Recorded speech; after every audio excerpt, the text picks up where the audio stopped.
1.5 લાખ ભક્તો માટે સંતોએ જાતે મીઠું બનાવ્યું. રીંગણા ભજીયા આપણે 5 જણા કરવા હોય ને તો આગા પાછા થઈ જઈએ. ખાલી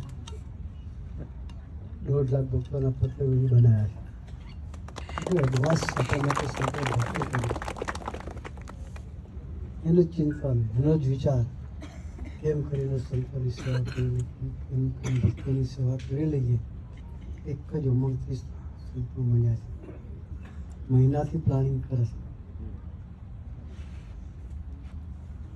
એટલે સંતોને એક જ તાન છે, બધાનું પૂર્ણ લૂંટી લેવું.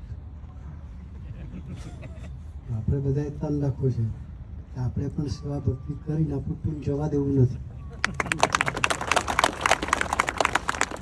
પ્લસ કરી દેવાનું પાછું. આ લોકો સેવા કરીને લઈ ના જાય આપણું. આપણે આંગણે આવ્યા છે સંતો, તો એની સેવા કરીને આપણે પૂર્ણ ડબલ કરી લઈએ. આપણે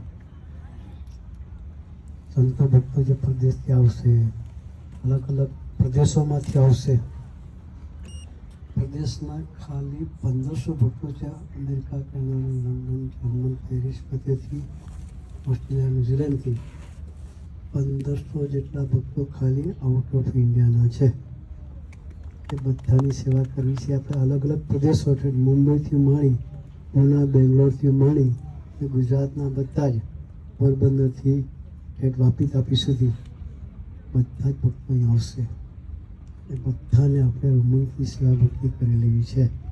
આવી સરસની તક સ્વામીજી આપણને આપે છે.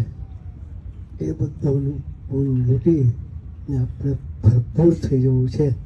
એવા મહિમાથી, ઉમંગથી ને ભક્તિથી આપણે સેવા ભક્તિ કરતા રહીએ.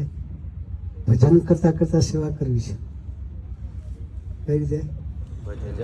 જસદણવાળા મંડળને સ્વામીજીએ 2015ના સમય પછી હરિધામમાં એ લોકોની મિટિંગ કરેલી.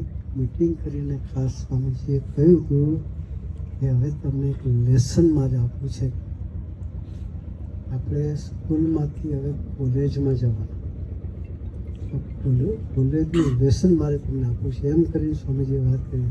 તમે બધાએ સેવા ખૂબ કરી છે, પણ ભજન કરતાં કરતાં સેવા કરવાની ટેવ આપણે પાડવી છે.